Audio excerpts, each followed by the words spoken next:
the people who are mourning. And we are mourning our fellow brother, our colleague, a brave soldier who was arrested. Osugo died as an enforcement officer, and he was attacked in the office of Director of Enforcement at the time of his demise. The officer was very disciplined, very diligent, thorough in his work, and very brave. And that's why we are mourning today.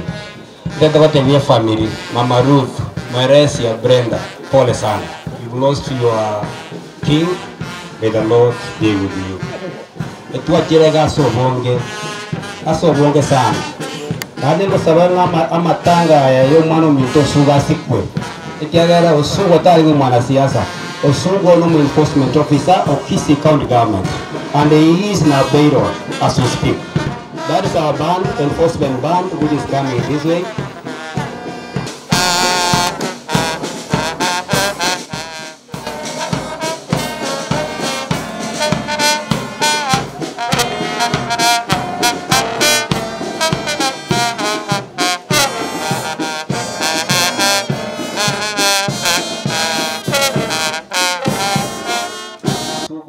Alikuwa ni mtu anapenda wote, na ndio sababu tumeacha kazi zote, tumekuja hapa kuomboleza mwenzetu.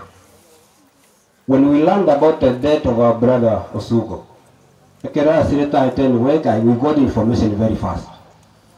And the person who was telling me this information alikuwa askari na alikuwa analia, and also said tears.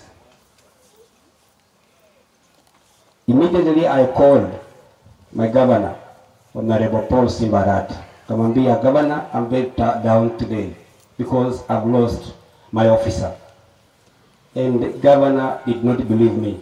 He told me, Oyagi, are you serious? That's the question Governor asked me. And I told him, Governor, I'm very down because Osugo has arrested.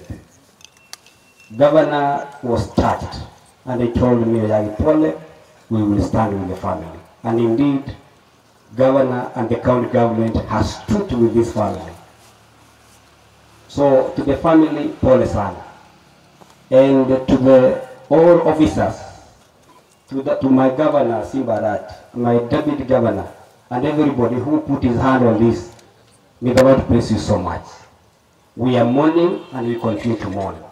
You allow me, nobody's going to talk because we are mourning. You allow me a minute of silence. A minute of silence as we mourn our colleague.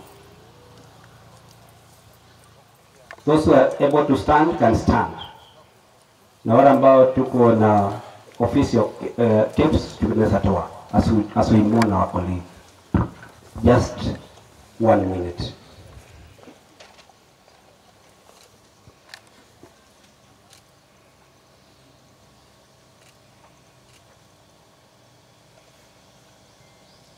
Amen.